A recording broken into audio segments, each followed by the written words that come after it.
Hi folks, incredibly we're already halfway through 2024. Time flies, as they say, when you're having fun. According to my records, I've read 70 science fiction books up to the end of June. That's an average of just under 12 a month, and that's a pretty good tally for me. I certainly feel like I've stepped it up, and it's way more than before I started focusing on mainlining science fiction for this channel. I'm often asked how I fit it all in. Shorter books help a lot, of course. I can burn through 150 to 200 pager in a day if the story grabs me. I can also get through 2 or 3 books a month on audiobook, depending on the length. And I found that to be a real cheat code in the last few months. I get to listen at times that I wouldn't normally be able to read, while I'm out running, whilst I'm weeding in the garden, while cooking the dinner, or while driving in the car when I'm on my own, whenever I don't require too much in the way of brain power and I can listen along. That's all bonus reading time for me. Then I usually get an hour or an hour and a half in before work, a little bit more at lunchtime, and an hour after work sometimes, and maybe a bit if I've really got nothing else to do in the evenings as well. Not every day, but most days, and it all adds up. In terms of books per week, the length of the book can slow me down a little bit, of course. There are some real fat books and they just take time to get through however much I'm enjoying them. Shitty books in general are the biggest problem. I find I can go off the boil with them. I'm not as keen to pick them up again or spend as long reading them when I do. And it's a vicious cycle, and I need to get more comfortable with simply binning them off and DNFing with no regrets. I've come to realise recently that a DNF is not a negative surrender or a declaration of defeat. Instead, it's a positive, proactive step that will make time available to read a book that I might actually enjoy. My most read authors this year so far are Adrian Tchaikovsky and Adam Roberts, with 4 books apiece. I've really been enjoying picking books from their back catalogue this year. For Tchaikovsky, I've read Dogs of War and Bearhead. They kind of come as a pair. And then Cage of Souls, more on which later. And most recently, Alien Clay, which unfortunately wasn't as good as I hoped it would be. From Adam Roberts, I've read Stone, On and Land of the Headless, plus Haven, which is book 2 of the Sanctuary series.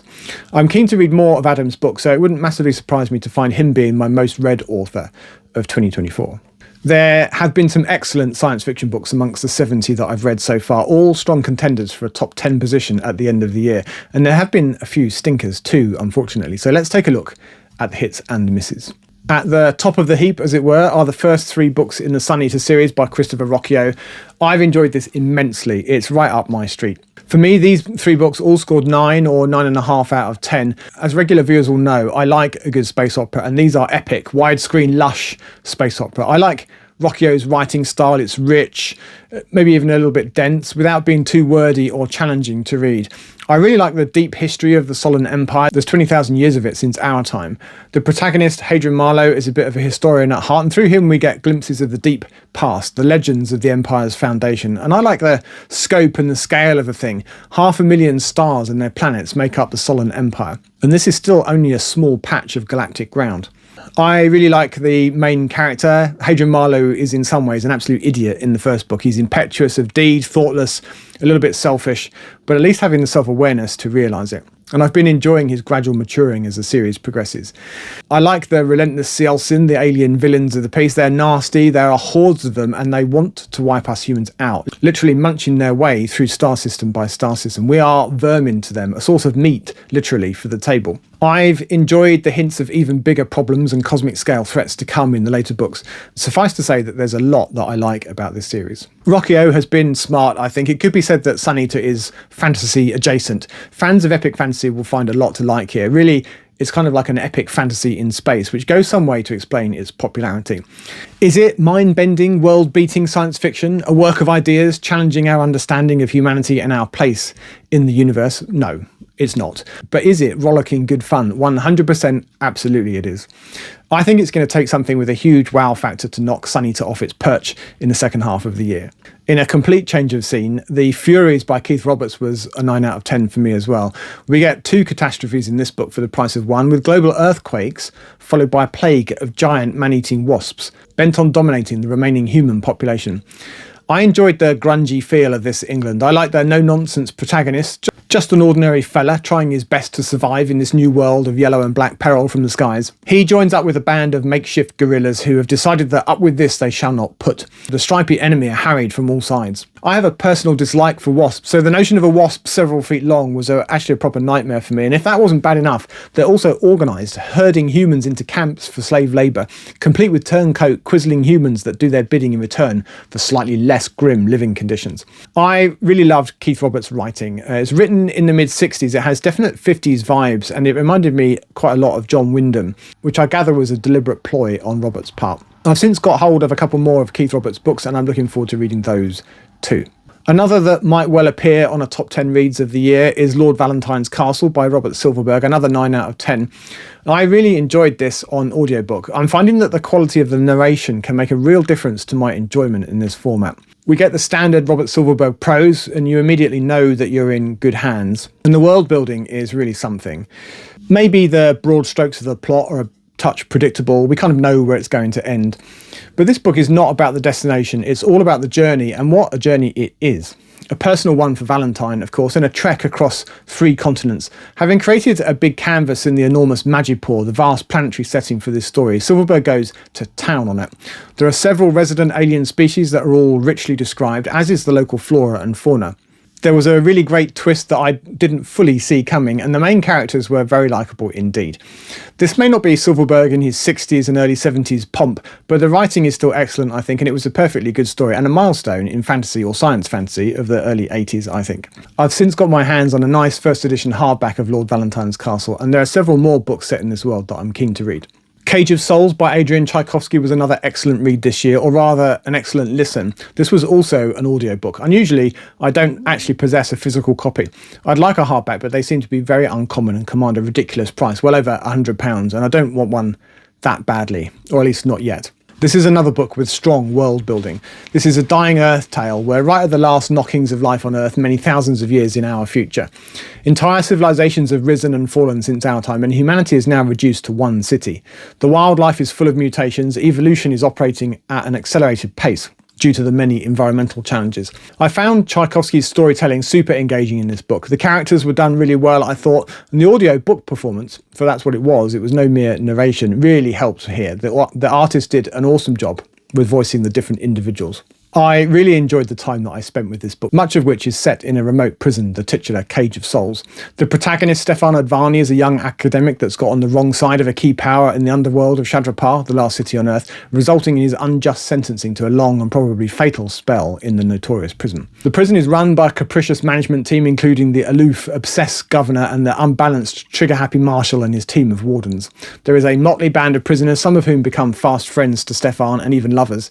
I really enjoyed the occasional flashbacks to Stefan's earlier life, filling in some of the blanks of the culture and the history of the last city on Earth and its very strange inhabitants. I definitely recommend it, especially if you lean normally more fantasy than science fiction. I think this would be a great entry point. Half a step down on the podium and unambiguously science fiction is the Eden Trilogy by Chris Beckett, the first 2 of which I read in the first half of the year. I have now also finished the 3rd book, and overall I think this has become one of my favourite science fiction series. The overall story arc covers 400 years of history since 2 astronauts, the Adam and Eve of this tale, were stranded on Eden after a botched joyride of a starship. The first book is set several generations after this, 150 years down the line, and those 2 individuals now have 500 descendants, all living in the confines of one valley on the site of the original landing. Over that 150 years, as far removed from the landing as we are to the steam age, things have moved on. The language has changed, sexual mores have changed, a culture has developed, legends of their community's founding have become dogma, with venerated relics and alleged sayings of their ancestors forming the basis of governance for their community. On top of that, we have Beckett's vision of the flora and fauna of Eden. He made the inspired move to set the story on an orphan planet. Eden does not orbit a star, and a challenging state of affairs which would not normally be conducive to life. Beckett solves this by making Eden geothermally active for warmth and by having both plant and animal life bioluminesce, providing a gloomy light by which to live. I really loved the world building in these books. It's very evocative, describing well all aspects of life on Eden, and I really enjoyed the way that the community develops over the course of all 3 books. I think it's a tale of the perils of unchecked masculinity and the quiet power of the women, which gets louder as the series progresses. This is not an overtly feminist book. I didn't feel like I was battered over the head with it at all, but I think that is the message at its core. These are my first Chris Beckett books, and I'm very much looking forward to reading some more. I think those are the books that I've read so far this year that are most likely to end up on my top 10 or whatever at the end of this year. But there have also been some surprises, books that I either enjoyed much more than I thought I was going to, or that went a different way than I was expecting from a plot point of view. Before we get into that, what were your favourite reads this year so far? Did anything surprise you? Were there any that just didn't work for you at all? Do let me know in the comments. I'd love to hear from you. All right, back to the surprises. I may be giving up a little proper serious SF street cred here, revealing myself to be a woke softie or something, but I really enjoyed A Closed and Common Orbit by Becky Chambers. I enjoyed the circular plot, I liked the AI-human interactions, and I really felt pulled along by the story. It's cosy, it's nice, it's the softest of soft science fiction, and it's not something that I would have said I would enjoy, except I did also enjoy the first of the Wayfarer books, so perhaps the surprise is that I was surprised by how much I continued to enjoy her writing. My heartstrings were tugged, and I don't mind admitting it. I will happily read the other two. Another pleasant surprise was Market Forces by Richard Morgan, which couldn't be more different to the Chambers book. This is hard-bitten, high-octane, violent, cynical dystopian stuff, and there are way more souped-up, heavily armoured cars than I was expecting. In the world of high-finance conflict investment, business is won via duels on the road, Mad Max style, swapping the Australian Outback for the M11. The protagonist, Chris, is flawed, even unlikable quite a lot of the time, but I did end up rooting for him as the complex net of a plot tightened around him. I like the broken and depressing version of London portrayed in the book. The extremes are extreme. The masses are poor and live difficult lives in the fenced-off zones, while the fortunate live life on the edge in different ways, living the high life but with the ever-present risk of injury or death inherent in just having an office job. I enjoyed Market Forces more than the better-known Altered Carbon, actually. An out-there oddity that surprised me this year was Early Riser by Jasper Fforde. I'd never read any of his books before, and I only had the vaguest notion of the premise for this story.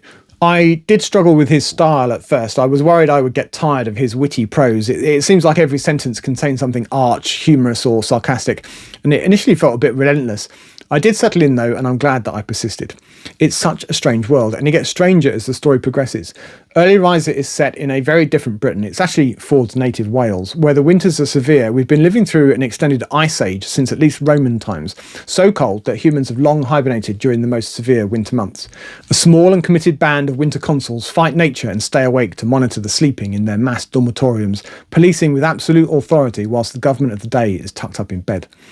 I enjoyed the world building in this book, the familiar and the everyday threaded through with the strange and off-kilter. The protagonist is a freshly minted consul, and he quickly gets into all sorts of bother, accidentally uncovering a pharmaceutical conspiracy, falling in love with a dead woman, and dreaming dreams it shouldn't be possible for him to dream. I think Fforde has conjured into existence a strange, richly described, credible world like ours, but also very, very different. What about the stinkers, the books that I wish that I hadn't bothered with? Fortunately for me, there weren't very many of them. I crashed and burned with The City and the Stars by Arthur C. Clarke. I read a lot of Clarke in my teens and mostly loved it at the time, but I'm finding now that I don't get on with him at all. There are some strong ideas, but I conclude that he just doesn't do story. Couple that with a dry prose style, and I've hit the wall hard a couple of times with first-time Clarke reads since starting this channel. My biggest problem with them has been I just didn't care what happened. I really should have DNF'd this book, but I foolishly persevered, and it took me over a week to slog through it, despite it being a slender book. In a similar vein, I really hated Dragon Quest, the second of the Pern books by Anne McCaffrey. I was disappointed as I quite enjoyed the first one. I just couldn't get into it. I couldn't be bothered to wrap my head around the various human factions. I kept getting confused by what seemed like similar names, and by the time I finished it, I was really irrationally annoyed by all the apostrophes in the male names. Even the dragons couldn't save it for me. Having forced my way through to the end, I immediately cleared nearly all the Pern books off my shelves and sold them, making room for books I might actually enjoy. I recognise that the Pern series has legions of fans that love them, and I know that many read them in their youth, and perhaps that's the key to it. An often tired and slightly cynical 53-year-old man is probably not fertile ground for McCaffrey's brand of fiction. Both Dragon Quest and The City and the Stars are excellent examples of books where I should have trusted my instincts and pulled the DNF emergency cord. As I said at the beginning, life is too short to spend time reading books that don't work for whatever reason. There are so many other books to read, and I know this because it feels like they're all on my chuffing shelves. I have resolved to do a better job of no regrets DNF, and I think framing it as a positive decision will help. I'm really pleased with my science fiction reading so far this year, and I'm really looking forward to the books to come in the remaining months of 2024. As always, enjoy your reading, thank you for watching, and until next time, goodbye for now.